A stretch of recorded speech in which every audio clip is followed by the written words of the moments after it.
जय Malhar news चॅनलच्या सर्व प्रेक्षकांना सपना चौधरीचा नमस्कार। ग्रामविकास व पंचायत राज विभाग यांच्या महाराष्ट्र राज्य ग्रामीण जीवन उन्नती अभियानाअंतर्गत उमेदने भरवलेल्या मिनी सरस प्रदर्शनाला जिल्ह्याचे पालक सचिव बी वेणुगोपाल रेड्डी यांनी भेट दिली।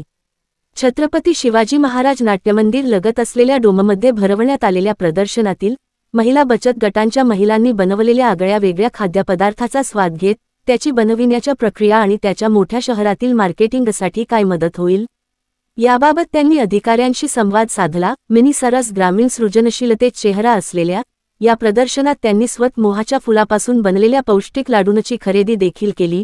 यावेळी जिल्हाधिकारी मिताली सेठी, जिल्हा परिषदेचे मुख्य कार्यकारी अधिकारी एम सावनकुमार आणि पर्यवेक्षाधीन सनदी अधिकारी जी व्ही पवनदत्ता, नंदुरबारचे गट विकास अधिकारी उगले आदींसह उमेदचे अधिकारी कर्मचारी उपस्थित होते। सपना चौधरी, जय मल्हार न्यूज, नंदुरबार।